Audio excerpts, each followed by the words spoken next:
अब थोड़ा सा जिस फॉर्मेट पे हम डिजाइन किए थे, ओपन तक तो ठीक आ रहा, पर क्लोज के बाद देखो सारा ये पैक्ड आ रहा है, कहीं पर स्पेस नहीं है। तो स्पेस हमें ये चीज मेंटेन करना पड़ेगा। तो जहां पर भी कॉलन है उसके बाद स्पेस दे दो, जैसे स्टार्टिंग में वॉल्यूम से पहले और इसके बाद, और फिर से इसको रन करो। देखो इजिली आप आइडेंटिफाई कर पा रहे हो। Stock HDFC bank, open price 1469.5 है। ओपन के बाद क्लोज में एक स्पेस होना चाहिए। ऑलराइट, स्पेस दे दिए। अब इसको रन करो। क्लोज प्राइस 1.69.5 है। अब क्लोज और लो प्राइस के बीच में स्पेस दे दो ताकि इजिली रीड हो जाए। अभी भी सही है, लो प्राइस आ गया, हाई आ गया वॉल्यूम। हाँ, अब ये परफेक्ट है। Hello everyone, welcome to the algorithm trading YouTube channel. तो जो हमारा सेशन जो चल रहा था Python from basic to advance, उसको हम स्टार्ट ऑलरेडी कर चुके हैं। ये लेक्चर 2 रहेगा, जिसपे हम काफी डिटेलिंग पे हर एक सिंटेक्स कमांड को एक्सप्लेन करते हुए प्रॉपर फॉर्मल एल्गो ट्रेडिंग पे कैसे हम इसको बिल्ड करते हैं वो चीज के बारे में डिस्कस करेंगे। लेक्चर 1 में मैं आपको ऑलरेडी एक कंप्यूटर के पर्सपेक्टिव से या OS के पर्सपेक्टिव से कैसे हम प्रोग्राम बनाते हैं, प्रोग्राम में कौन कौन से आर्किटेक्चर फॉलो होता है, सीपीयू का क्या रोल है, हार्ड डिस्क का क्या रोल है, रैम का क्या रोल होता है स्पीड और एक्यूरेसी मेंटेन करने के लिए, ये सारा चीज मैं आपको डिटेल में फर्स्ट वीडियो में एक्सप्लेन कर दिया हूं। तो सेम चीज को, क्योंकि ये जो टोटली वीडियो था फर्स्ट वीडियो, इसी के हिसाब से सारा हमारा एल्गो ट्रेडिंग, क्योंकि बड़े बड़े हेज फंड भी ना, वो उनका भी आर्किटेक्चर सेम होता है। ऑलराइट, वो रैम पे ज्यादा, रैम और सीपीयू पे सारा कंप्यूटेशनल पावर उनका होता है, वो हार्ड डिस्क पे कम फॉलो करते हैं। राइट, तो सेम हमारा आर्किटेक्चर रहेगा, सेम बिहेवियर प्रोटोटाइप के हिसाब से हमारा जो भी डेवलपमेंट होगा एल्गो ट्रेडिंग में, वो सेम चीज हम डेवलप करेंगे। राइट, तो हम लास्ट वीडियो में 2 होमवर्क दिए थे। होमवर्क क्या था? पहला कि आपको इंस्टॉल पाइथन करना है। ऑलराइट, ये होमवर्क 2 था। तो आई थिंक काफी लोगों ने इस पे काम कर चुके हैं, आई होप। और दूसरा होमवर्क था पाइचाम इंस्टॉल करना। ये सॉफ्टवेयर है जो पाइथन को यूज करेगा और ये एडिटर है। राइट, इस पे क्या है कि हमें डिबगिंग का ऑप्शंस मिल जाएगा। प्रॉपर डिबगिंग करेंगे, एक प्रोफेशनल वे पे हम डिबगिंग करेंगे। कहीं पे भी अगर प्रॉब्लम आ जाता है तो प्रॉब्लम को रेक्टिफाई करने के लिए हम डिबगिंग यूज कर लेंगे। इसके बारे में भी आऊंगा, डिबगिंग क्या होता है। फिलहाल के लिए आप मान कर चलो ये होमवर्क 2 भी आपका हो जाना चाहिए। अगर ये 2 चीजें, तो होमवर्क 3 में क्या था कि CMD पे हमें रन करके देखना है कि पाइथन हमारा इंस्टॉल्ड है कि नहीं। अगर नहीं है तो इसमें बहुत सारे ऐसे रीजंस हैं जिसके चलते ये हमारा इंस्टॉल नहीं हो सकता। इंस्टॉल्ड हो गया हो पर हमें OS को पता नहीं हो सकता। तो उसके लिए क्या है, आपको ये चीज देखना होगा। अगर कोई भी प्रॉब्लम आता है तो एक प्रोफेशनल वे से हम उसको सॉल्व करेंगे। ऑलराइट, अब हम क्या डेटा टाइप समझते हैं कि डेटा टाइप क्या होता है। राइट, तो ये डेटा टाइप होता है क्या, उससे पहले एक छोटा सा एग्जांपल देख लेते हैं। जैसे सपोज करो मेरे पास कोई इक्वेशन है, y = mx + c। ऑलराइट, या तो आप mx + c है, c की जगह c का वैल्यू लेट से 6 एज्यूम कर लेते हैं और m का वैल्यू 1 एज्यूम कर लेते हैं। राइट, तो अब जो मेरा नया वैल्यू आएगा वो आएगा y = m की जगह हम 1 पुट करेंगे तो x + 6 आ जाता है। ऑलराइट, तो ये इक्वेशन है। ये इक्वेशन पे आप देखोगे वेरिएबल कांस्टेंट कितना है, मतलब कांस्टेंट क्या होता है कि किसी एक पर्टिकुलर टाइम t पे अगर किसी एक का वैल्यू x है तो अगर टाइम चेंज होने पे अगर वैल्यू सेम होता है तो वो कांस्टेंट कहलाएगा। ऑलराइट, अगर t1 टाइम पे किसी एक का वैल्यू और t2 टाइम पे दोनों का वैल्यू अगर सेम होता है तो हम उसे कांस्टेंट कंसिडर करेंगे। या टेक्निकल हो जाता है, सिंपल से समझो, जो भी नंबर हम सिस्टम पढ़ते हैं नंबर पे वो चीज कांस्टेंट होता है। जैसे 6 हमारा क्या हो गया, कांस्टेंट हो गया। m = 1, जो 1 है हमारा, ये क्या हो गया, कांस्टेंट हो सकता है, कांस्टेंट है, सॉरी कांस्टेंट है, हो सकता नहीं है 6 भी क्या है, कांस्टेंट है। तो कांस्टेंट हो गया। वेरिएबल क्या है, वेरिएबल वो चीज है अगर अभी उसका वैल्यू सपोज करो z आ जाता है ये पर्टिकुलर टाइम t1 पे और टाइम चेंज होकर t2 पे आ रहा है, तो जो नया वैल्यू आएगा वो क्या सेम है। फॉर एग्जाम्पल, जैसे अभी मैं एग्जांपल ले लेता हूं रिलायंस का। राइट, रिलायंस शेयर का ले लेता हूं। अभी का जो प्राइस है t1 टाइम पे 2246 पे है। अगर मैं इसको किसी और टाइम पे देखता हूं 22, जैसे 1 घंटे बाद देखता हूं 2256 है, तो ये तो चेंज हो गया ना। अगर किसी का चेंज होना प्राइस पे या प्रॉपर्टीज पे तो वो हमारा वेरिएबल हो जाता है। तो जो हमारा एलटीपी है, एलटीपी क्या है, वेरिएबल है, समझ में है ना, ठीक है। कांस्टेंट क्या है, कांस्टेंट हमारा नंबर सिस्टम है, और वेरिएबल क्या है, जिसका वैल्यू चेंज होगा, सिंपल समझना, जिसका भी वैल्यू चेंज होगा उसको हम वेरिएबल कंसिडर करेंगे। ऑलराइट, वैल्यू अगर चेंज होता तो वो वेरिएबल है, अगर वैल्यू कांस्टेंट है मतलब फिक्स है, वैल्यू अगर फिक्स है तो वो क्या हो गया, हमारा कांस्टेंट हो गया। ऑलराइट, तो ये हो गया हमारा डिफरेंस, क्या हो गया, वेरिएबल वर्सेस कांस्टेंट का। ऑलराइट, देखो अब वेरिएबल और कांस्टेंट मैं क्यों बता रहा हूं, सपोज करना एग्जांपल ले लेते हैं, वेरिएबल और कांस्टेंट को कैसे हम अपने स्टॉक मार्केट पे यूज करते हैं। तो निफ्टी का देख लो, अगर एफएनओ पे अगर लॉट साइज देखते हैं तो कितना है, निफ्टी का 50 है, राइट। तो ये तब तक रहेगा जब तक एनएससी जो एक्सचेंज है वो इसका अपडेट ना करे। तो थ्रू आउट दैट टाइम, मतलब जब से ये अपडेट हुआ है कब तक चलेगा, जब तक कि एनएससी दोबारा अपडेट ना कर दे। तो ये कांस्टेंट है, एक लॉट का साइज क्या हो गया, फिक्स हो गया, तो क्वांटिटी कितना हो जाता है, फिक्स हो गया, तो ये कांस्टेंट है। ऑलराइट, पर जो प्राइस है हमारा, जो प्राइस है वो तो चेंज होता रहेगा ना, 18,900 के आसपास चल रहा है। ऑलराइट, तो अभी अगर मैं इसको 10 मिनट बाद देखूंगा कुछ ना कुछ चेंजेस है, तो ये वेरिएबल है। तो हमारा जो सिंपल डेफिनेशन होता है वेरिएबल और कांस्टेंट का, वेरिएबल वो पार्ट है जो वैल्यू जिसका चेंज होगा, ऑलराइट, और जो कांस्टेंट क्या है, जिसका वैल्यू चेंज नहीं होगा। ऑलराइट, चेंज होगा भी तो वो हमारे ऑर्डर के हिसाब से होता है। ऑलराइट, मैं अगर, तो ये ठीक है वेरिएबल और कांस्टेंट का। अब हम इसका जो दूसरा टाइप आता है वो हम डेटा टाइप पे बात कर लेते हैं। देखो डेटा टाइप क्या होता है, मैं एग्जांपल ले रहा हूं, जैसे कोई स्टेटमेंट है मेरे पास, आई एम फ्रॉम दिल्ली, ठीक है, तो ये क्या है, एक सेंटेंस है, अगर इंग्लिश में बात किया जाए तो एक सेंटेंस है, राइट। लेकिन इसका एक एक जो कीवर्ड है, right, I am from Delhi, अगर इसको रीड करोगे आप तो इसको क्या कंसिडर, ये सारा अल्फाबेट है, क्या अल्फाबेट है, अल्फाबेट है, ये भी अल्फाबेट है, राइट, ये फ्रॉम भी अल्फाबेट है, ये दिल्ली भी क्या है, अल्फाबेट है। तो हम नॉर्मल जब भी लैंग्वेजेस में बात करते हैं तो उसको अल्फाबेट से हम कंसिडर कर देते हैं।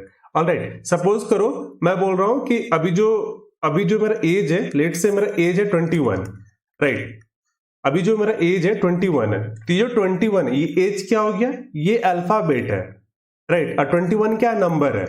मतलब इंग्लिश में भी हम अपना जो प्रॉपर्टीज है उसको डिफाइन करते हैं, या तो अल्फाबेट होगा या नंबर होगा, तब जाके एक सेंटेंस फॉर्म बनता है, राइट। तो जो हमारा कंप्यूटर है, वो जो आर्किटेक्चर होता है, वो क्या करता है ना, जो सीपीयू है उसको बता दो, सीपीयू से, अगर सीपीयू के पास पहुंचते पहुंचते ना मेरे पास जो भी नंबर आ रहा इसको पता होना चाहिए, या तो ये स्ट्रिंग हो, ऑलराइट, या तो नंबर हो, या कैरेक्टर हो, या बुलियन हो, राइट। तो ये सारा चीज हमें सीपीयू को पता होना चाहिए, तभी जाके वो प्रोसेसिंग कर सकता है, कॉम्पिटिशनल्स कर सकता है। तो ये काफी एडवांस में चल जा रहा है, मैं इसको थोड़ा शॉर्ट में करता हूं, क्या होता है देखो, जो डेटा टाइप है ना, ये सिंपल से एक फॉर्मेट है कि हमारा डेटा का हेडर कौन सा है, मतलब ग्रुप कर रहे हैं। तो जो भी हमारा अल्फाबेट है, राइट, अल्फाबेट जिसमें हमारा ए टू जेड होगा, ए टू जेड, या write A to capital letter पे हो, या फिर ये सिंगल इन्वर्टेड कॉलम पे कोई भी वेरिएबल हो, सिंगल इन्वर्टेड कॉलम पे, जैसे मैं दिल्ली लिखता हूं, ऑलराइट, और ये डबल इन्वर्टेड कॉमा पे हो, तो ये सभी को एक ग्रुप पे कंसिडर करेगा, उस ग्रुप को हम बोलते हैं स्ट्रिंग, ठीक है। अब पाइथन पे स्ट्रिंग को हम लिखते हैं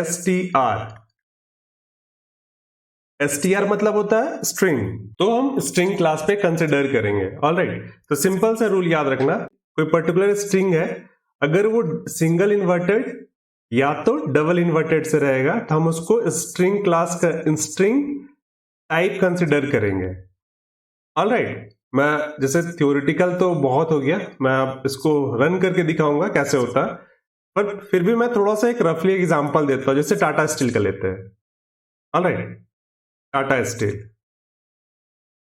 इस पे देखो, ये जो स्टॉक है, ये क्या है, स्ट्रिंग है। स्ट्रिंग कैसे है, जब भी आप पाइथन पे अगर किसी भी स्टॉक्स को प्रिंट करोगे ना, जैसे प्रिंट करता हूं, तो प्रिंट टाटा स्टील करोगे, अगर टाटा स्टील ऐसे कर देते हो, टाटा स्टील, तो ये एरर होगा, क्योंकि जब तक हम यहाँ पे सिंगल इन्वर्टेड या डबल इन्वर्टेड यूज नहीं करेंगे तब तक ये एरर बताएगा। ऑलराइट, तो मैं इसको रन करता हूं एक बार। तो उसके लिए क्या है, हम पाइचार्म पे जाएंगे।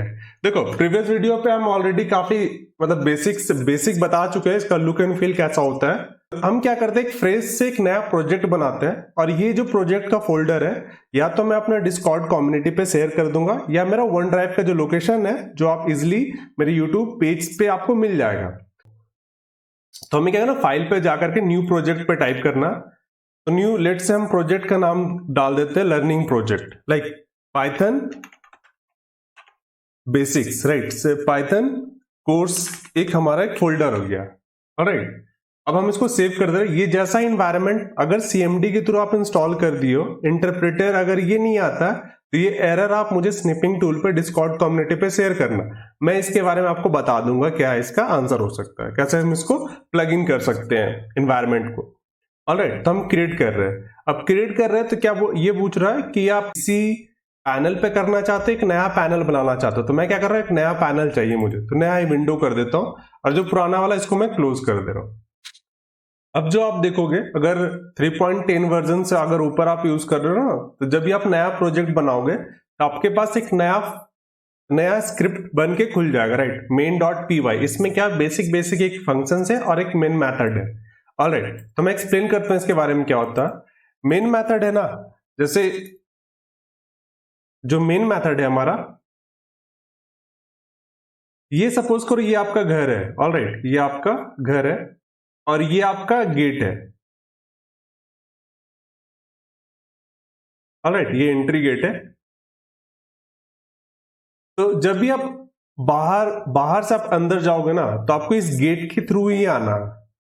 ऑलराइट, अब तो अगर बाहर से आप अंदर की ओर जा रहे हो तो आपको गेट के थ्रू ही आप अंदर जा सकते हो। तो सेम चीज है ना, कंप्यूटर में भी क्या होता है, जो मेन फंक्शन है ये बताता है कंपाइलर को कि आप जो स्टार्ट कर रहे हो ना, ये मेन फंक्शन से ही सारा स्टार्ट करो, और जो एग्जीक्यूशन है, जैसे मेन फंक्शन में बनाया, ये मेन फंक्शन है। अब जो भी इस स्कोप पे रहेगा, इस स्कोप पे जो भी मेरा कोड रहेगा, अब इसको 1 by 1 करके एग्जीक्यूट करो, राइट। यहां पे अगर स्टेटमेंट सपोज करो, लाइन नंबर 1 पे कुछ स्टेटमेंट है उसको एग्जीक्यूट करेगा, लाइन नंबर 2 पे कोई स्टेटमेंट है तो उसको एग्जीक्यूट करेगा, सेम चीज पे लाइन 3 पे होगा तो उसको एग्जीक्यूट करेगा, मतलब टॉप टू बॉटम। मतलब कि जो हमारा जो सॉफ्टवेयर है पाइचार्म और या इंटरप्रेटर, इसको पता चलिए कि मेन मेरा फंक्शन यहां पर है, अब उसको एग्जीक्यूट करो ऊपर से नीचे। हम ऊपर से नीचे की ओर जाएंगे और एग्जीक्यूट करो यहां पर। अगर सपोज करो L1 है यहां पर, अगर L1 कोई स्टेटमेंट है, अब बोल दिया इसको प्रिंट करना है। अब पाइथन जो है ना, वो लेवल 0 से स्टार्ट कर देगा, इसको भी प्रिंट करेगा, इसको भी प्रिंट करेगा। फिलहाल के लिए जो मेन जो फंक्शन है उसको एज्यूम करना कि ये हमारा एंट्री फंक्शन है। ऑलराइट, हम जो भी मेरा कॉम्पिटेशनल्स होगा मेन फंक्शन से ही सारा होगा। अब देखो, इफ ये स्पेशल वेरिएबल है, आप इसको फिलहाल के लिए अभी ज्यादा इस पे ध्यान मत दो, ये मेन कीवर्ड है, राइट। पाइथन इसे कंसिडर करता है। अब आप देखो ये प्रिंट है। अब मैं क्या कर रहा हूं ना, सभी को इरेज कर रहा हूं। सपोज करो मैं एक नया फाइल बना देता हूं, लेट से एक नया फाइल, इस पे हम डालते हैं lecture202। ऑलराइट, इस पे सेव कर देंगे। अब देखो, अब मेरे पास नया lecture2 नाम का एक फाइल खुल गया। अब जो है हम इस पे कुछ स्टेटमेंट एग्जीक्यूट करते हैं, प्रिंट टाटा स्टील। पहले ना देखो, प्रोग्रामिंग का जो एक होता है कि आप हेलो वर्ल्ड पहले प्रिंट करवाओ, प्रिंट हेलो वर्ल्ड। किसी भी लैंग्वेज पे आप अगर सी पढ़ रहे हो या C++ पढ़ रहे हो, तो प्रोग्रामिंग पे हेलो वर्ल्ड अगर आप प्रिंट कर देते हो तो, और प्रिंट हो भी जाता है, तो मैं क्या करूंगा, इसको करंट फाइल पे, ये जो ऑप्शन है आपके पास देखना, यहाँ पे जो करंट फाइल है, इसमें पहले क्या था, मेन था। अब इसको ड्रॉप डाउन करोगे तो करंट फाइल पे, मतलब अब जो हमारा जो सॉफ्टवेयर है, अब उसको पता चल गया कि जो ये करंट फाइल है ना lecture02, अब इसको रन करेगा। ऑलराइट, तो मैं इसको रन करने के लिए जो ग्रीन बटन प्ले बटन है, मैं इसको क्लिक कर रहा हूं। देखो हेलो वर्ल्ड आ गया, मतलब कि हमारा पाइथन अच्छे से इसको एग्जीक्यूट कर दिया स्टेटमेंट को। अब हम क्या करते हैं, लेट्स से कि हम जो हमारा जो डेटा टाइप हम पढ़ रहे हैं, तो डेटा टाइप में हम क्या पढ़ रहे हैं, स्ट्रिंग पढ़ रहे हैं। ऑलराइट, स्ट्रिंग टाइप को हम पढ़ रहे हैं। सपोज करो हम प्रिंट करना चाहते हैं टाटा स्टील को। अब हम क्या करें, टाटा स्टील। अब देखो ये क्या एरर बताएगा, मैं इसको फिर से रन करूंगा। हेलो वर्ल्ड भी प्रिंट होना चाहिए ऊपर से नीचे, ऊपर से नीचे आप देखोगे हेलो वर्ल्ड प्रिंट होना चाहिए और टाटा स्टील। हेलो वर्ल्ड तो प्रिंट हो गया, पर एरर बोल रहा है कि name Tata steel is not defined, defined नहीं है। अब हम क्या करना चाहते हैं, देखो यहाँ ये एरर आ गया, यहाँ पर इसके नीचे देखोगे तो रेड कलर का एक एरर दिखा रहा है। तो हम क्या करते हैं, इसको अगर स्ट्रिंग क्लास है, स्ट्रिंग टाइप का है, तो हमें सिंगल इन्वर्टेड या डबल इन्वर्टेड दिखाना चाहिए, राइट। तो मैं सिंगल इन्वर्टेड से इसको रन करता हूं। सिंगल इन्वर्टेड से रन करोगे तो आप देखो टाटा स्टील प्रिंट हो गया, ऑलराइट। तो ये स्ट्रिंग क्लास पे है। अगर मैं इसको डबल इन्वर्टेड से प्रिंट करना चाहता हूं,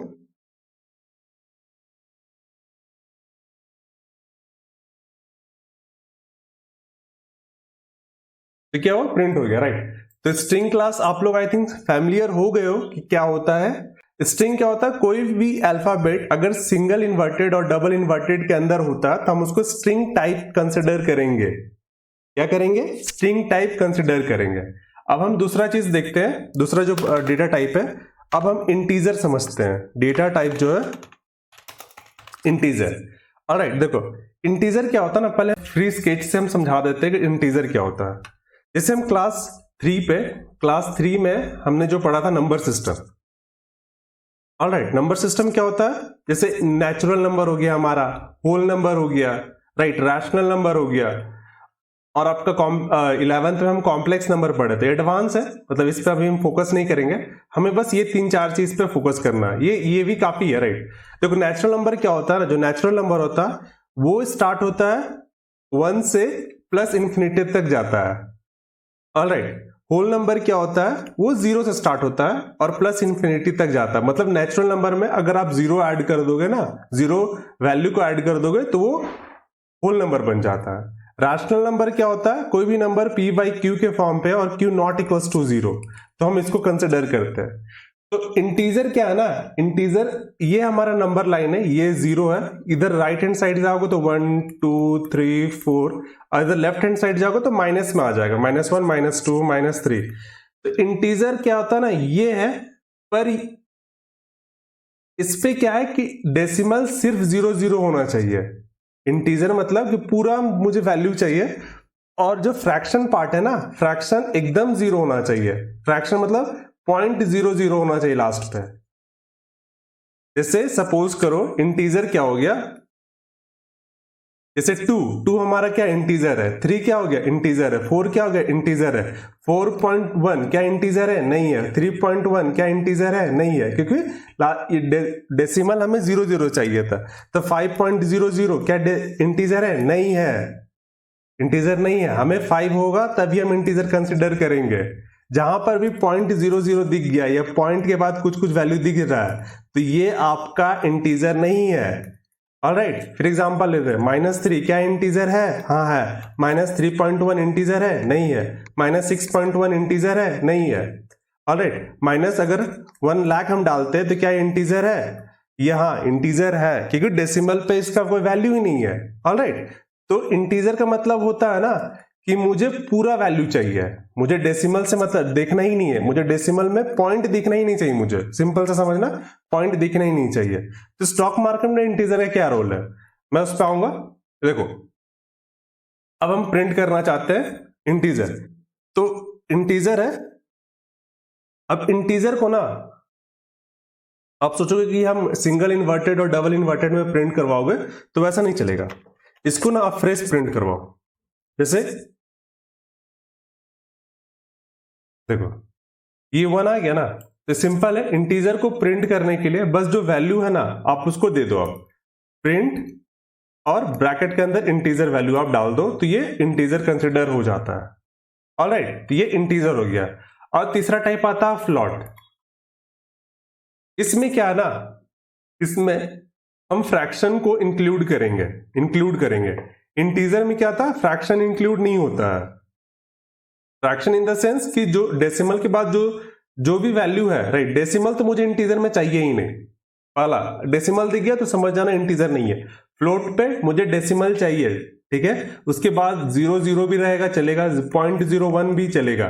मैं एग्जांपल देता हूं, जैसे 1.0 क्या ये इंटीजर फ्लोट है? हाँ है, फ्लोट है। 1.2 फ्लोट है? हाँ ठीक है। 1.1 क्या ये फ्लोट है? हाँ है। अब पूछोगे तो इसमें तो डेसिमल चाहिए नहीं, जो भी वैल्यू इंटीजर है वो समझना वो फ्लोट भी है। पर इसका मतलब ये नहीं कि अगर कोई वैल्यू फ्लोट पे है और वो इंटीजर हो जाए, ऐसा कभी पॉसिबल ही नहीं है। ऑलराइट, जैसे 2.1 क्या ये फ्लोट है? हाँ। इंटीजर है? नहीं है। ठीक है, अगर ये 2 है तो या क्या ये फ्लोट है? हाँ है। ये इंटीजर है? ये भी है। ऑलराइट, मतलब कहने का मतलब है जो हमारा इंटीजर है ना, इस इंटीजर ये है और फ्लोट ये है, ये होगा। अगर इंटीजर है तो वो पक्का फ्लोट रहेगा। ठीक है, अगर फ्लोटिंग पॉइंट पे कोई नंबर है तो वो इंटीजर हो, ऐसा हम कह नहीं सकते। ठीक है, पर ये गारंटी है अगर कोई नंबर इंटीजर है तो डेफिनेटली फ्लोट भी है। ऑलराइट, तो हम इसको यूज कैसे कर देंगे? देखो सिंपल सा है, ये इंटीजर हो गया। अगर प्रिंट 1.1 करते हैं, सपोज 1.1 है,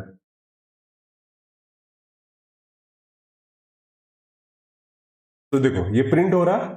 ऑलराइट, तो मतलब प्रिंट इन द सेंस कि हम प्रिंट के अंदर कुछ भी डाल देंगे तो ये प्रिंट हो जाएगा। स्ट्रिंग के लिए याद रखना आपको सिंगल इन्वर्टेड और डबल इन्वर्टेड चाहिए ही चाहिए। राइट, इंटीजर पे और फ्लॉट पे आपको सिंगल इन्वर्टेड और डबल इन्वर्टेड नहीं चाहिए। ठीक है, मतलब अभी फिलहाल के लिए सेंस सही है। अब हम क्या करते हैं, रियल लाइफ एग्जांपल से हम इस स्टेटमेंट बनाना सिखाएंगे। आज का काफी है। राइट, आज के लिए मैं डेटा टाइप ऑलरेडी आपको 2-3 बता दिया, सफिशिएंट है। इसी से सारा हमारा अल्गो ट्रेडिंग सिस्टम का सारा बिल्ट होगा। डेटा हम बताते हैं, जो फाइनेंस में जो डेटा चाहिए ना, फाइनेंस में जो डेटा हमें चाहिए, ये 2 टाइप्स का डेटा होता है। एक होता है हिस्टोरिकल डेटा, ऑलराइट, और दूसरा होता है real time data. Real time data है।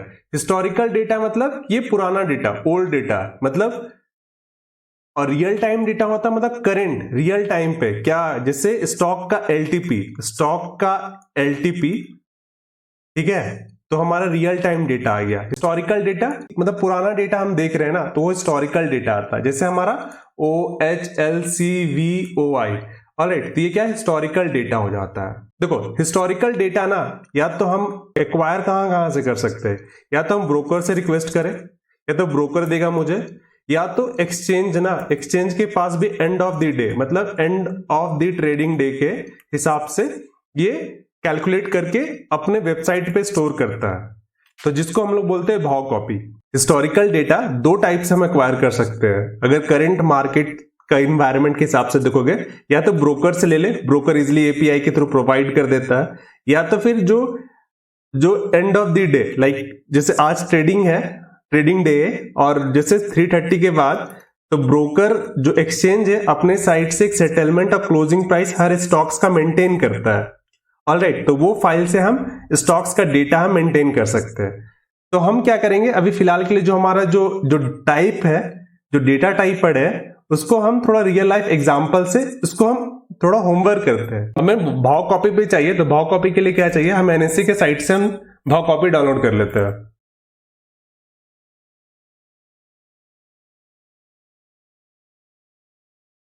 हमें चाहिए इक्विटी का। देखो जो भाव कॉपी है ना, ये एफएनओ का भी होता है, स्टॉक्स का भी होता है।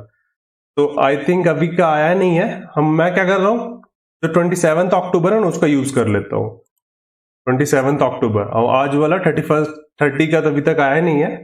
इसको मैं इंस्टॉल ऑलरेडी है, फिर भी मैं आप लोगों के सामने इसको एक्सट्रैक्ट कर देता हूं, कैसे इसको यूज करता हूं, और कुछ फाइल के बारे में बताता हूं। देखो ये है फाइल का डेटा। इसमें क्या है, ये बैक डेटा है, हिस्टोरिकल डेटा है, मतलब मार्केट क्लोज होने के बाद जो हमारे पास डेटा आता है। ऑलराइट, तो हमें हिस्टोरिकल डेटा में क्या मिल रहा है, ओपन, हाई, लो, क्लोज, लास्ट प्राइस, मतलब एलटीपी हो गया हमारा। प्रीवियस क्लोज क्या था कि मतलब प्रीवियस ट्रेडिंग डे पे क्या क्लोजिंग हमें मिल रहा था, वो है। टोटल ट्रेड क्वांटिटी क्या है, मतलब वॉल्यूम हमें मिल रहा है। टोटल ट्रेड वैल्यू क्या है, मतलब कितना वैल्यू का ट्रांजेक्शन हुआ है ओवरऑल ट्रेडिंग डे पे। और टाइम स्टैम्प मतलब ये डे वाइज ये बता रहा है। पर इसमें ना हमारा जो काम का है, हम क्या करेंगे, देखो जैसे ये एक्सचेंज का फाइल है और इसको ना सबसे प्योरेस्ट फॉर्म ऑफ डेटा आप कंसिडर करना। मतलब ब्रोकर के साइड से थोड़ा सा प्रॉब्लम डेटा में मिसमैनेजमेंट हो सकता है, पर एक्सचेंज का फाइल है तो यह प्योर फॉर्म ऑफ डेटा है। किसी भी स्टॉक्स एंड इंडाइसेस या गवर्नमेंट सिक्योरिटीज या कुछ भी ये बॉन्ड्स वगैरह ना, सबका ये एलटीपी कंसिडर करके ये देता है और एंड ऑफ डे का ही देता है। अब देखो इस पे ना, जैसे हम जो जैसे टाटा स्टील का यहाँ पे तो अजीब सिंबल पे, आप सिंबल कॉलम पे देखोगे तो नंबर पैटर्न पे स्टार्ट हो रहा है। तो हमें क्या चाहिए, सीरीज के हिसाब से हम फिल्टर कर देते हैं। तो जो मेरे नॉलेज में है ना, जितने भी स्टॉक्स है सारा सबका सीरीज EQ होता है और BE होता है। तो हम क्या करते हैं, इसको फिल्टर कर लेते हैं। तो ये देखो जो मैं यूज कर रहा हूं ये स्प्रेडशीट है, WPS का स्प्रेडशीट है। ये फ्री वर्जन में यूज कर रहा हूं। अगर आपके पास माइक्रोसॉफ्ट एक्सेल है तो भी चलेगा, अगर नहीं भी है तो कोई भी फ्री वर्जन आप यूज कर सकते हो। लिब्रा ऑफिस हो गया, WPS स्प्रेडशीट हो गया, फिर आप ऑनलाइन भी इसको यूज कर सकते हो।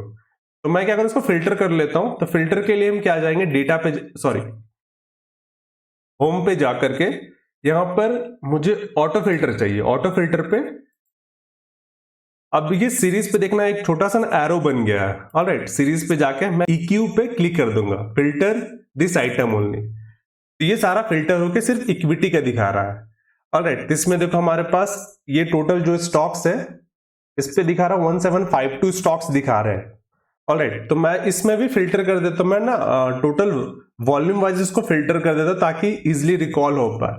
हम इसको सॉर्ट कर देते हैं टोटल वॉल्यूम के हिसाब से, डिसेंडिंग वाइज। इस पे अगर आप देखोगे ये जो है ये टोटली एक भाव कॉपी का डेटा है। हम इसको प्रिंट करना चाहते हैं अपने कंसोल पे। तो मैं 1-2 करूंगा और बाकी ये आप लोगों के लिए होमवर्क है, आप इसको कर लेना। मैं अज्यूम कर रहा हूं कि आप लोग कर लोगे, लेकिन फिर भी थोड़ा सा मैं आपको सिखा देता हूं करना है क्या है। देखो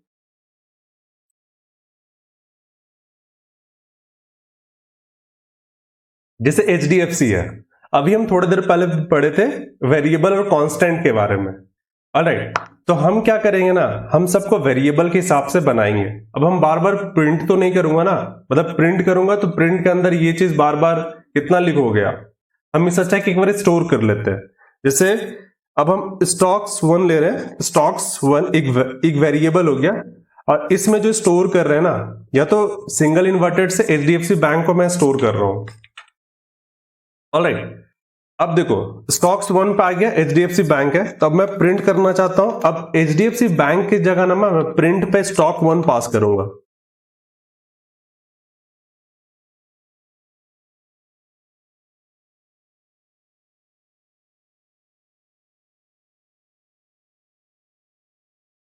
तो क्या ये प्रिंट करेगा, देखो देखो स्टॉक्स हेलो वर्ल्ड है हमारा और उसके बाद प्रिंट है HDFC बैंक आया।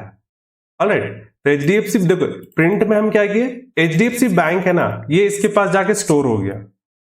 सिंपल केस है, HDFC जो बैंक है हमारा, जो ये स्टॉक्स का नाम है, हम इसको स्टोर कर दिए स्टॉक्स 1 डेटा पे जाके मेमोरी में स्टोर हो गया। अब हम मेमोरी में इस वैल्यू पे जो भी वैल्यू होगा ये प्रिंट कर देगा। ऑलराइट, समझ में आ रहा है? देखो सिंपल सा है, HDFC बैंक ये इसका वैल्यू स्टोर हो गया इस पे स्टॉक्स 1 पे। अब स्टॉक्स 1 के पास क्या वैल्यू क्या है, नाम तो स्टॉक्स 1 है वेरिएबल का, पर वैल्यू क्या है, HDFC बैंक है। ऑलराइट, HDFC बैंक है। अब जब मैं प्रिंट करूंगा ना तो ये HDFC बैंक का वैल्यू प्रिंट करेगा, नहीं सॉरी स्टॉक्स 1 का वैल्यू प्रिंट करेगा। तो स्टॉक्स 1 का वैल्यू क्या है, HDFC बैंक, ये HDFC बैंक है। अब सपोज करो,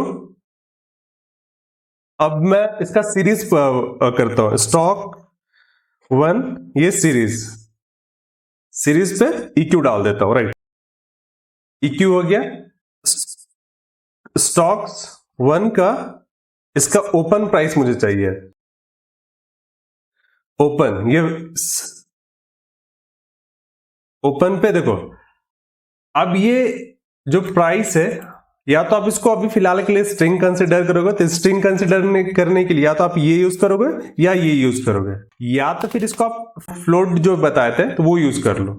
ठीक है, लेकिन कंपाइलर समझ जाएगा कि फ्लोटिंग पॉइंट नंबर है तो हम फ्लोटिंग की तरह यूज कर सकते हैं। ऑलराइट, ओपन हो गया। अब मैं इसको ओपन को प्रिंट करना चाहता हूं, तो प्रिंट कर रहा हूं स्टॉक्स 1 का ओपन प्राइस। तो ओपन प्राइस प्रिंट करोगे, देखो हुआ क्या एक्चुअल पे, ये जो वैल्यू है ना 1469.5 ओपन प्राइस है एचडीएफसी बैंक का, ये जाकर स्टॉक्स 1 अंडरस्कोर ओपन पे जाके स्टोर हो गया। अब मैं प्रिंट कर रहा हूं स्टॉक्स 1 डॉट ओपन, तो प्रिंट स्टॉक्स 1 डॉट ओपन का वैल्यू प्रिंट होगा। तो वैल्यू क्या है 1469.5, तो ये प्रिंट हो गया। ऑलराइट, अब सेम चीज करो मैं एचडीएफसी बैंक का ओपन हाई भी प्रिंट करवाना चाहता हूं। तो हाई मेरे पास क्या है, आई थिंक 1478 है। इसको या तो देखो कर दो और सी इसको प्रिंट करके चेक करते हो। एक एक वैल्यू पे आप जितना चेक करोगे ना, तो आप जितना बेसिक पे ध्यान दोगे, एडवांस मैं खींच दूंगा। देखो ये हाई हमारा प्रिंट हो चुका। अब सपोज करो ओपन हो गया, हाई हो गया, और सेम चीज मैं लो के लिए भी बना लेता हूं और क्लोज के लिए। लो क्लोज, ऑलराइट। तो लो के लिए हम ये हमारा लो हो जाता है और ये हमारा क्लोज हो जाता है। ऑलराइट, ये वैल्यू क्लोज का है। अब मैं क्लोज प्रिंट करवाना चाहता हूं, तो क्लोज पे देखो मैं प्रिंट करवा रहा हूं स्टॉक्स 1 अंडरस्कोर क्लोज पे। तो स्टॉक 1 अंडरस्कोर क्लोज पे जो वैल्यू रहेगा, तो वैल्यू कौन सा 1469.5 है, तो ये प्रिंट हो जाना चाहिए। तो 1469.5 पे। ऑलराइट, तो अब वॉल्यूम भी सेम चीज मैं प्रिंट करवा लेता हूं। पहले स्टोर करो प्रिंट करो, स्टोर करो प्रिंट करो, याद रखना स्टॉक्स 1 का वॉल्यूम लेट से मैं पहले स्टोर करवाऊंगा इस पे, तब प्रिंट करवाऊंगा। स्टोर करके प्रिंट करवाओ, सिंपल। वॉल्यूम मेरा आई थिंक स्टॉक्स ये टोटल ट्रेड क्वांटिटी ये। ऑलराइट, स्टॉक पहले स्टोर हो जाएगा इस पे, और स्टोर होके मैं प्रिंट कर दे रहा हूं। देखो ये वॉल्यूम हो गया। अब आपको क्या करना है ना, अब देखो ये जो डेटा है, अब इसको स्टेटमेंट बनाएंगे हम। मतलब मैं एक दो स्टॉक्स पे काम करूंगा, बाकी आप लोगों को ट्राई करना है ना कि ये जो सीट है मैक्सिमम से मैक्सिमम आप लोग इसको जैसे मैं कर रहा हूं ना वैसे करोगे, तो मैं बोल रहा हूं जल्दी आप पाइथन सीख पाओगे। ऑलराइट, तो करना क्या है, एक तो मैं कर दे रहा हूं, आपको स्टेटमेंट बनाना है। तो स्टेटमेंट के लिए ना, या देखो स्टेटमेंट के लिए स्टेटमेंट बनाना है। तो स्टेटमेंट पे मैं क्या बनाऊंगा, तो लेट से स्टेटमेंट ऑफ एचडीएफसी बैंक का मैं स्टेटमेंट बना रहा हूं। ऑलराइट, सिंपल याद रखना, जैसे अभी हम क्या कहते हैं, स्टोर करवाओ प्रिंट करवाओ, स्टोर करवाओ प्रिंट करवाओ। रूल नंबर 1 स्टोर करवाकर प्रिंट करवाओ। तो हम जो स्टेटमेंट भी है ना, हम स्टेटमेंट को भी हम सेम करेंगे, स्टोर करवाएंगे स्टेटमेंट एचडीएफसी बैंक वाले इस पे, और इसको प्रिंट करवा देंगे। ऑलराइट, देखो कैसे होगा। जैसे अभी फिलहाल के लिए मुझे सिंपल समझो, मुझे नहीं कोई नॉलेज नहीं है, नो नॉलेज। अब जो स्टेटमेंट है, अब मैं प्रिंट करवा रहा हूं स्टेटमेंट एचडीएफसी बैंक पे। अब देखो जो प्रिंट कर रहा है ना, नो नॉलेज, इसको पता ही नहीं है स्टेटमेंट में क्या, तब हम स्टेटमेंट बनाएंगे। ऑलराइट, स्टेटमेंट में क्या, पहले हम स्टॉक्स का नाम डाल देंगे। स्टॉक्स, स्टॉक्स क्या है, ये स्ट्रिंग टाइप है, तो सिंगल या डबल इन्वर्टेड आपको देना ही होगा। स्टॉक्स, ठीक है, स्टॉक्स इसका नाम डालना। तो नाम हमारे पास देखो हम स्टोर ऑलरेडी करवा चुके हैं, तो स्टॉक्स का नाम हम ऐसे कर देंगे। अब इस पे क्या है ना, ये प्लस कर देना, मतलब कि अगर 1 + 1 करोगे तो वो 2 हो जाता, पर स्ट्रिंग में ना प्लस करोगे तो कॉन्कैटिनेट हो जाएगा। मतलब ये इसके बाद ये स्टॉक्स 1 का जो भी वैल्यू होगा ये साथ में जुड़ जाएगा, फेविक्विक का काम करेगा। +1 अगर स्ट्रिंग में रहेगा तो वो फेविक्विक का काम करता है। मैं समझा देता हूं ताकि ये बाद में ये प्रॉब्लम क्रिएट करेगा, जब मैं एडवांस वाले में खींचूंगा ना तो प्रॉब्लम करेगा। देखो जैसे जैसे ये 2 स्ट्रिंग है, न्यू, ये दिल्ली। ऑलराइट, और दूसरा है 1, ये 2।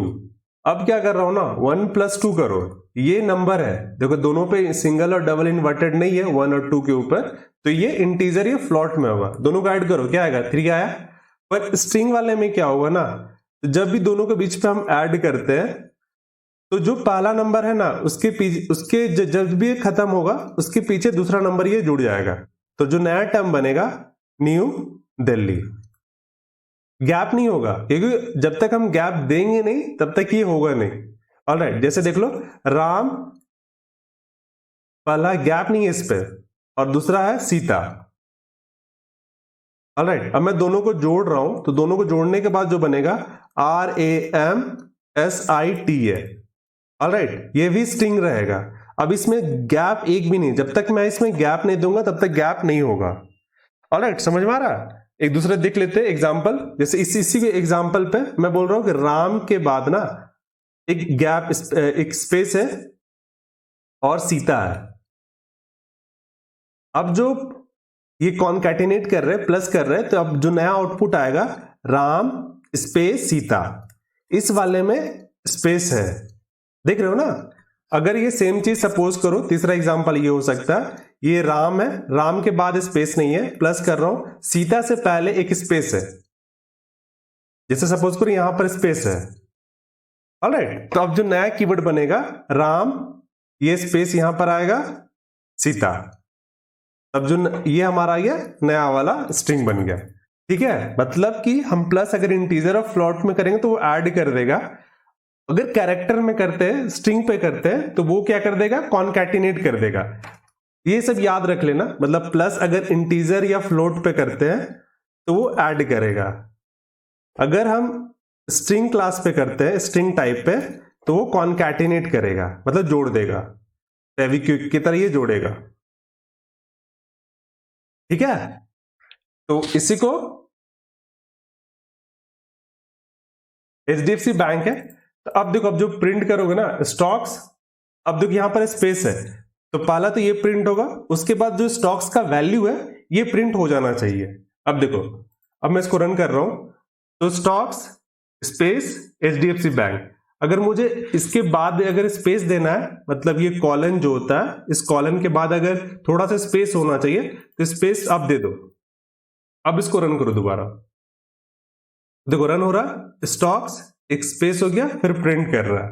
ऑलराइट, अब हम क्या करते हैं, अब हम इसमें प्लस कर रहे थे, अब हम स्टॉक्स है, इसका ओपन प्राइस मुझे बताना है, तो ओपन प्राइस के लिए क्या करें, प्लस करेंगे, डबल इन्वर्टेड या सिंगल इन्वर्टेड जो चूज करना करो, ओपन प्राइस हमारा आ गया।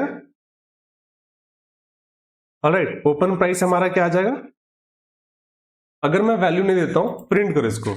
अब क्या है, HDFC बैंक ओपन है, स्टॉक्स आ गया HDFC बैंक, पर बैंक के बाद ना ओपन आ जा रहा, मतलब स्पेस नहीं है, रीड हम इजिली नहीं कर पा रहे, तो या तो ओपन से पहले दे दो स्पेस, या स्टॉक्स 1 के बाद अगर स्पेस दे दोगे तो भी चलेगा। अब मैं इसको रन कर रहा हूं,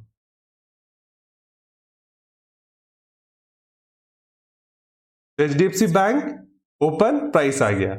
ऑलराइट, सपोज करो कि स्टॉक्स आ गया, ओपन प्राइस है, ओपन और प्राइस के बीच में मैं गैप नहीं देना चाहता हूं, लेट्स से ओपन प्राइस आ गया, अब मैं इसका ओपन प्राइस पास करना चाहता हूं, तो ओपन प्राइस हमारा ये स्टोर करके रखा है, और प्लस कर देना आपको।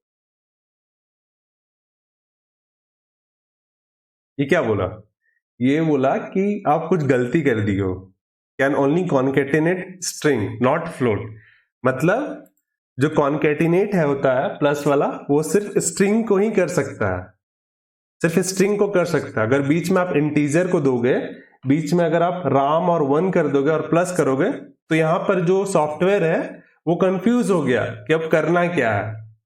जैसे ये हमारा स्टॉक्स 1 है, ये टोटली अब स्ट्रिंग क्लास है, सॉरी, अगर आप यहां से यहां तक देखोगे ये टोटली स्ट्रिंग की तरह एक्ट कर रहा था, अब इसमें आप इंटीजर पास कर, सॉरी फ्लोट नंबर पास कर दे रहे हो, तो ये कंफ्यूज हो गया करना क्या है।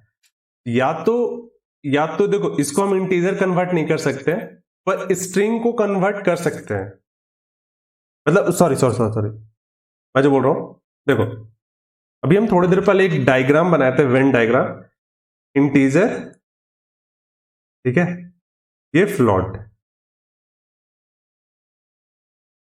हो गया। अगर जो भी नंबर है अगर उससे आगे और पीछे, अगर या तो आप ये यूज कर दो, या तो डबल इन्वर्टेड यूज कर दो, तो ये टोटली स्ट्रिंग बन जाएगा, स्ट्रिंग बन जाएगा, मतलब कन्वर्ट कर सकते हैं। हमें क्या करना है, जैसे 1 है तो 1 को स्ट्रिंग में कन्वर्ट करो, तो कैसे करोगे, या तो ऐसे 1 लिख दो, ये चल जाएगा स्ट्रिंग क्लास पे, या तो 1 को डबल ऐसे डबल इन्वर्टेड पे पास कर दो, तो ये स्ट्रिंग हो जाता है। सेम चीज है, अगर मैं 242 को, ये इंटीजर है, इसको हम स्ट्रिंग में कन्वर्ट करना है, तो 242 को ऐसे पास कर दो। ऑलराइट, तो ये स्ट्रिंग क्लास पे आ जाएगा, स्ट्रिंग टाइप पे आ गया। अगर मेरा 142.8 है, ये फ्लोट नंबर पे, इसको स्ट्रिंग में कन्वर्ट करना, या तो सिंगल में 142.8 पे ऐसे लिखोगे तो आ जाएगा, स्ट्रिंग टाइप पे आ गया, या तो डबल इन्वर्टेड पे पास कर दो 142.8 पे, तो ये क्या हो गया, स्ट्रिंग टाइप पे पास हो गया। अब हम क्या इसको मैनुअली ऐसे ऐसे पास करेंगे, नहीं, हम क्या कर देंगे, इसका जो बना बनाया फंक्शन है ना, हम उसको यूज कर लेते हैं।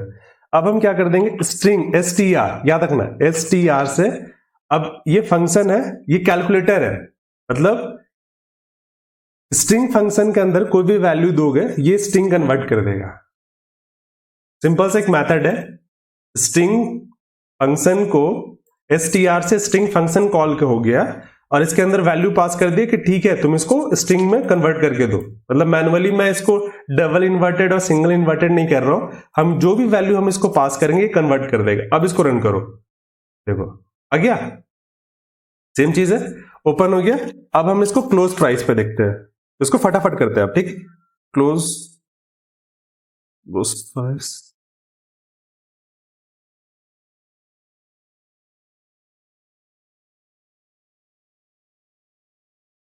इसका सेम चीज, अब हाई प्राइस पे ओपन, ओपन हो गया, क्लोज हो गया, लो पे, लो प्राइस,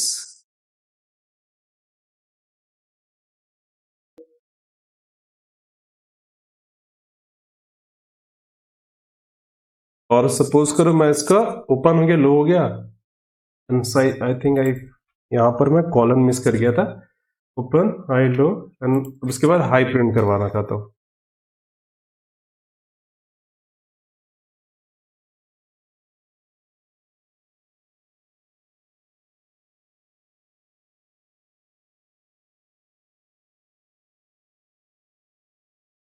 हाई हो गया, और वॉल्यूम भी सेम चीज पे मैं प्रिंट करवा रहा हूं।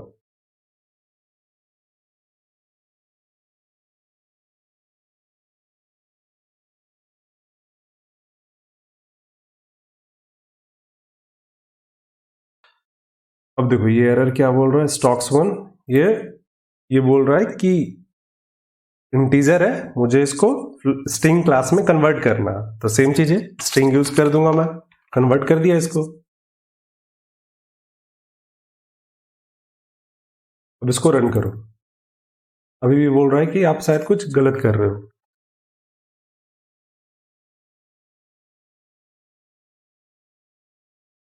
अभी भी हमारा कुछ मिस्टेक हो रहा है, अब मिस्टेक अगर रेक्टिफाई कर पाते हो तो ठीक है, नहीं तो मुझे तो दिख गया है।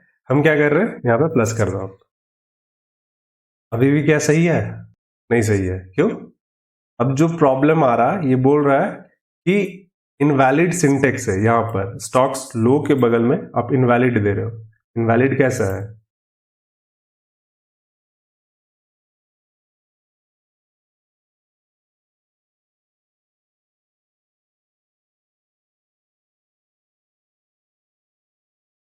अब थोड़ा सा जिस फॉर्मेट पे हम डिजाइन किए थे, ओपन तक तो ठीक आ रहा, पर क्लोज के बाद देखो सारा ये पैक्ड आ रहा है, कहीं पर स्पेस नहीं है, तो स्पेस हमें ये चीज मेंटेन करना पड़ेगा, तो जहां पर भी कॉलन है उसके बाद स्पेस दे दो, जैसे स्टार्टिंग में वॉल्यूम से पहले और इसके बाद, और फिर से इसको रन करो आप, देखो इजिली आप आइडेंटिफाई कर पा रहे हो, stock HDFC bank, open price 1469.5 है, ओपन के बाद क्लोज में एक स्पेस होना चाहिए, ऑलराइट, स्पेस दे दिए। अब इसको रन करो, क्लोज प्राइस 169.5 है, अब क्लोज और लो प्राइस के बीच में स्पेस दे दो ताकि इजिली रीड हो जाए। अभी भी सही है, लो प्राइस आ गया, हाई आ गया, वॉल्यूम, हाँ अब ये परफेक्ट है। ऐसा मैं एक एग्जांपल पे किया हूं, आपको एटलीस्ट ना 5 या 6 बार ये करो। मुझे देखो, मुझे ये करने में होपफुली ये 2 मिनट लगा, पर आपको ये करने में 5 मिनट लगेगा।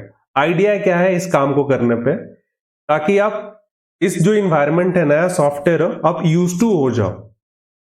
ऑलराइट, यूज टू हो जाओगे तो ताकि क्या होगा ना, कल के डेट में मैं क्लास उप्स कॉन्सेप्ट भी थोड़ा सा इसमें बताऊंगा कि बिना उप्स का हाई HFT मेंटेन करना बहुत डिफिकल्ट हो जाएगा। आप जैसे देखो कि मैं स्टॉक्स एक बार डिफाइन कर रहा हूं, अगर मैं इसको 10 बार यूज करना चाहता हूं, HDFC बाय भी करना चाह रहा हूं, सेल भी करना चाहता हूं, तो बार बार क्या मैं स्टॉक्स HDFC बैंक लिखूंगा, वेरिएबल स्टोर करूंगा? नहीं। अगर एक बार ये वैल्यू मेरा इस पे HDFC बैंक का वैल्यू, स्टॉक्स 1 का वैल्यू स्टोर हो जाता है कहीं पर, तो अब जो जहां पर भी यूज करना है ना, मैं HDFC बैंक यूज नहीं करूंगा, स्टॉक्स 1 यूज करूंगा। आइडिया ये है, एक बार यूज हो गया ना तो मैं इसको दोबारा यूज नहीं करूंगा, दोबारा उसको लोड नहीं करूंगा। अगर एक बार वैल्यू को लोड हो जाता है, दोबारा लोड नहीं करना, जो एग्जिस्टिंग लोड है उसी को आप यूज करोगे। तो आइडिया क्या है, ये HDFC बैंक पे। अब आपको करना क्या है, अब जो नेक्स्ट भाव कॉपी डेटा है, डेटा भी आपको डाउनलोड करना पड़ेगा। तो डेटा डाउनलोड जैसे देखो, और इसमें एक थोड़ा सा और मैं कुछ फंक्शनैलिटीज बता देता हूं। देखो, अब आप जो इसका एग्जीक्यूशन है ना, उसके बारे में डिटेलिंग बात कर लेते हैं। एग्जीक्यूशन ऊपर से स्टार्ट हुआ, इसमें मेरा मेन मेथड है नहीं, मेन मेथड यहां पर है। ऑलराइट, मेन मेथड को मैं बता दिया सॉफ्टवेयर को कि अब जो रन कर रहे हो ना, करंट फाइल को रन कर दो, सेट कर दिया यहां पर। ऑलराइट, ये शायद आप लोग को दिख रहा होगा छोटे से पार्ट पे।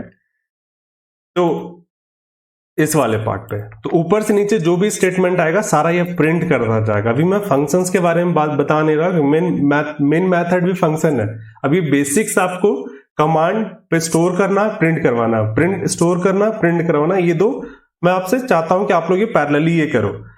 अब देखो, जो ऊपर से प्रिंट हो रहा, तो जो भी इसको ये लाइन मिला, ये प्रिंट कर दिया हेलो वर्ल्ड, तो इसे क्यों नहीं प्रिंट किया? मतलब इसे भी तो प्रिंट करना चाहिए ना।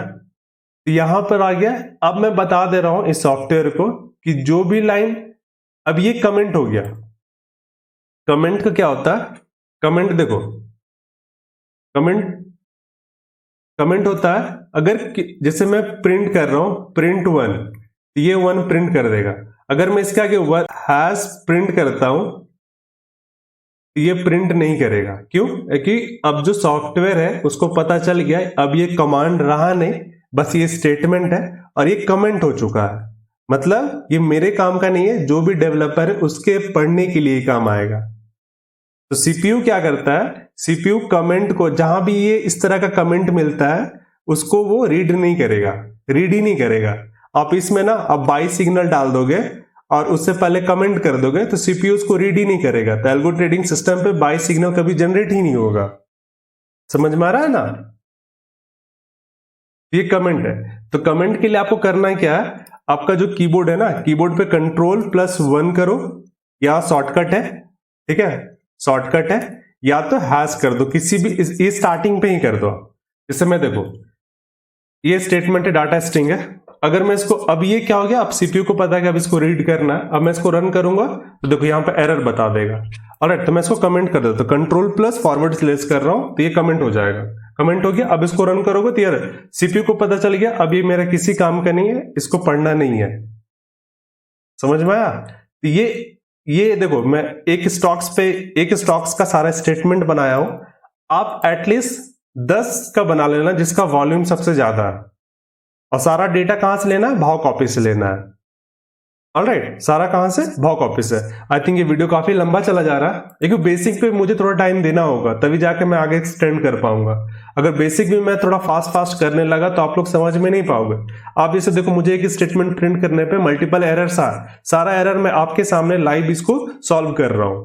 मतलब ऐसा नहीं कि मैं ओमिट कर दे रहा हूं, मैं एज्यूम कर रहा हूं कि आपको नॉलेज है, नहीं, एक एक स्टेप को मैं सारा सॉल्व आउट करके आगे पहुंच रहा हूं।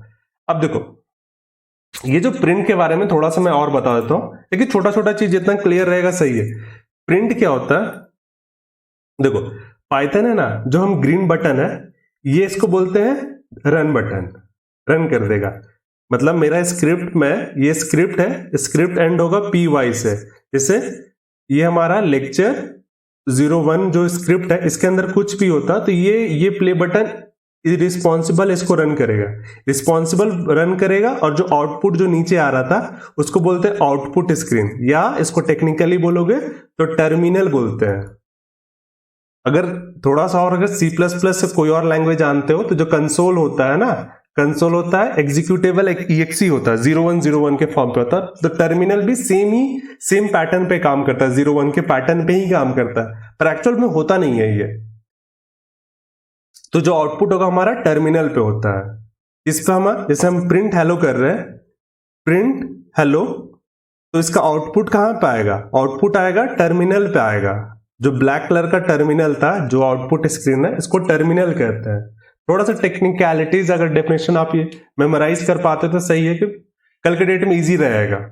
आई थिंक ये वीडियो काफी लंबा हो जा रहा है, 35 मिनट्स के आसपास हो रहा है। मैं वीडियो को यहीं पर एंड करूंगा, मतलब ज्यादा इसको एक्सटेंड करना नहीं है, बस एक छोटा सा समरी देते हैं कि आज हम क्या क्या हमारा लेक्चर पे हुआ। पहला हम वेरिएबल और वर्सेस कांस्टेंट समझ गए, ऑलराइट। दूसरा डेटा टाइप हम समझे, डेटा टाइप में हम स्ट्रिंग समझे, ऑलराइट, और उसका इंटीजर समझे, और ये फ्लोट पे। आई थिंक ये 3 चीज समझ गए ना। एक चौथा बचता है बुलियन पे। मैं बुलियन भी इसको कंप्लीट कर देता हूं कि थोड़ा सा ये टाइम लगेगा, पर ये होपफुली जल्दी हो जाए। मैं बुलियन कंप्लीट कर देता हूं। तीसरा है हम प्रिंट कमांड के बारे में समझे, प्रिंट कैसे काम करता है। चौथा है कि फ्लोटिंग नंबर को या इंटीजर नंबर को कैसे हम स्ट्रिंग क्लास में कन्वर्ट करें, ये भी हम समझ चुके हैं। पाइथन का टर्मिनल क्या होता है, टर्मिनल, आउटपुट स्क्रीन, थोड़े डेफिनेशंस भी हम समझ गए, और रन बटन भी हम समझ चुके हैं। एक नया प्रोजेक्ट कैसे स्टार्ट करते हैं वो भी हमारा इसमें हो चुका है, ऑलराइट। और क्या होता है कि CMD से हम पाइथन का कैसे रन करके कंफर्म करें, वो भी हमारा इसमें ऑलरेडी हो चुका है। ठीक है, तो आई थिंक ये काफी ज्यादा लेवल पे मैं खींच दे रहा हूँ वीडियो को, बट ठीक है। बस लास्ट बचता कि मैं चाहता हूँ डेटा टाइप में एक वीडियो में कंप्लीट कर दो। बेसिक देखो, बुलियन क्या होता है ना, बुलियन मतलब होता है बुलियन मतलब होता है ये बाइनरी नंबर से मिलके बना है। अब बाइनरी नंबर क्या, बाइनरी नंबर या फंक्शंस क्या होता है? बाइनरी मतलब या तो 0 होगा या 1, मतलब 2 नंबर चाहिए, 0 1, ट्रू फॉल्स। ठीक है, तो ये 2 नंबर होता है, मतलब या तो, और ये एग्जैक्ट होता है, एग्जैक्ट समझना। या तो पूरा लूंगा, जैसे मुझे एक केक खाना है, ये केक है, मैं इसमें एक पीस नहीं खाऊंगा तो पूरा केक खाऊंगा या तो नहीं खाऊंगा। पूरा खाना मतलब ये ट्रू हो जाता है, अगर पूरा नहीं खाऊंगा ये फॉल्स हो जाता है। ठीक है, तो जो भी होगा एग्जैक्ट होता है। तो बुलियन नंबर जो होता है ये डेटा टाइप है, इसमें 2 ही चीज होता है, इसको हम डिनोट करते हैं बुल से। ठीक है, इसमें 2 चीज होता है, ये टोटली अलग ही डेटा टाइप है। या तो ट्रू होगा, TRU ट्रू, या तो फॉल्स होगा। ट्रू का मतलब होता है सही, ऑल ओके। ठीक है, फॉल्स मतलब अगर कोई एक भी फॉल्स हो गया ना, मतलब कोई एक भी वैल्यू उसमें एक फॉल हो जाता है, गलत हो जाता है, तो उसको फॉल्स करेंगे। जैसे सपोज करो, एग्जांपल लो, मैं लेता हूं,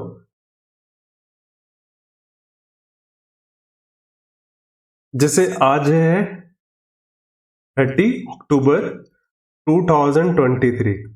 मैं एक सिंपल क्वेश्चन पूछ रहा हूं, प्रोग्रामिंग से नहीं, सिंपल क्वेश्चन पूछ रहा हूं, क्या आज 31 अक्टूबर है? क्या आज 31 अक्टूबर है? मैं ऑलरेडी बोला कि आज 30 अक्टूबर है, ये 31 अक्टूबर का सवाल ही नहीं है, तो ये गलत हो गया ना, गलत हो गया मतलब ये फॉल्स है। अगर मैं बोलता हूं क्या आज 30 अक्टूबर है, तो हाँ 30 अक्टूबर तो है, इस पे कोई डाउट नहीं है, तो ये ट्रू हो गया। मतलब अगर कोई स्टेटमेंट है, मेरा ये स्टेटमेंट है, स्टेटमेंट के हिसाब से कुछ कंक्लूजन निकाले, क्या निकाले? कंक्लूजन या तो ट्रू होगा या फॉल्स होगा। ठीक है, या ट्रू होगा या फॉल्स होगा। अब सपोज करो, अब हम इसको यूज कैसे करेंगे?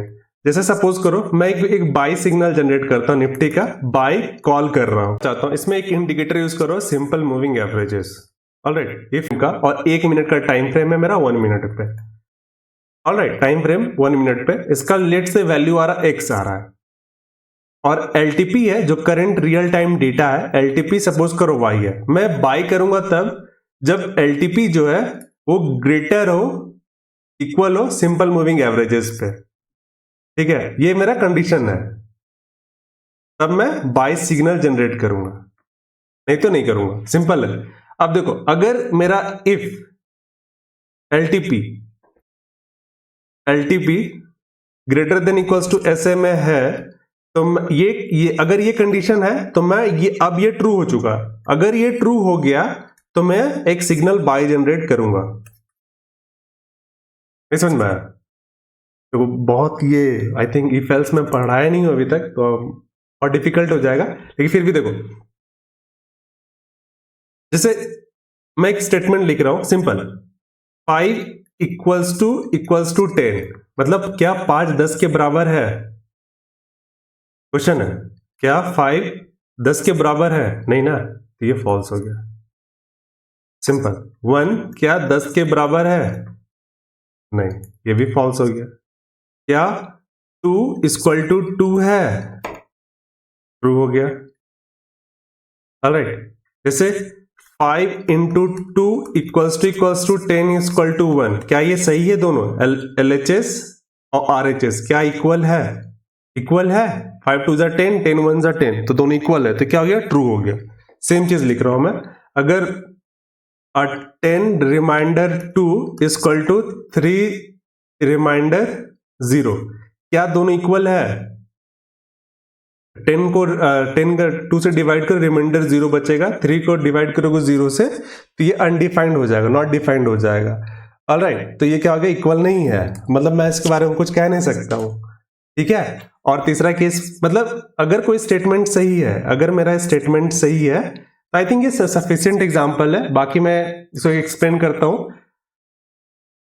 स्टेटमेंट अगर ट्रू है, अगर ये सही है तो ये ट्रू हो जाएगा, अगर गलत है तो ये फॉल्स हो जाएगा, ठीक है। तो मैं इसको थोड़ा एक स्टेटमेंट के साथ रन करता हूं। फिलहाल के लिए आपको याद रखना है कि ये होमवर्क आपको करना है 10 स्टॉक्स पे भाव कॉपी के डेटा के हिसाब से। मैं बस आप लोग को एक छोटा सा एग्जांपल बुलियन का दिखा देता हूं। ऑलराइट, जैसे इफ, अब अभी मैं पढ़ाया नहीं हूं, बस आपको समझ रहा हूं, ये कंडीशन है, इफ स्टॉक्स 1 का data equals to Tata Steel, suppose Tata Steel है, अगर है तो प्रिंट करो फॉल्स, अगर सही है तो ट्रू प्रिंट करो, अगर नहीं है, सपोज करो नहीं है, तो एल्स पे आप प्रिंट करो, ठीक है, प्रिंट पे करोगे फॉल्स।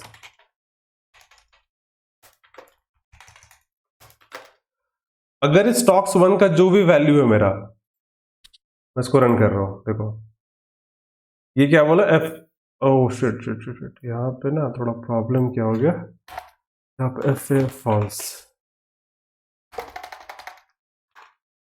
हाँ देखो, इसको हम डबल इन्वर्टेड और सिंगल इन्वर्टेड में पास नहीं कर रहे। अगर स्टॉक्स 1 का वैल्यू टाटा स्टील नहीं है, क्या stocks 1 HDFC bank Tata steel के बराबर है? नहीं है ना, तो क्या प्रिंट करेगा? अगर जो चीज नहीं है तो ये फॉल्स प्रिंट कर दिया।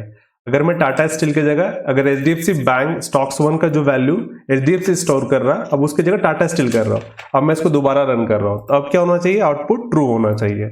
ऑलराइट, मतलब एक कंडीशन अगर ट्रू है तो ये वाला रन प्रिंट होगा, अगर ये गलत हो जाता है ये स्टेटमेंट, तो जो दूसरा वाला पार्ट है, एल्स वाला पार्ट अगर डिफाइंड है तो वो प्रिंट करेगा।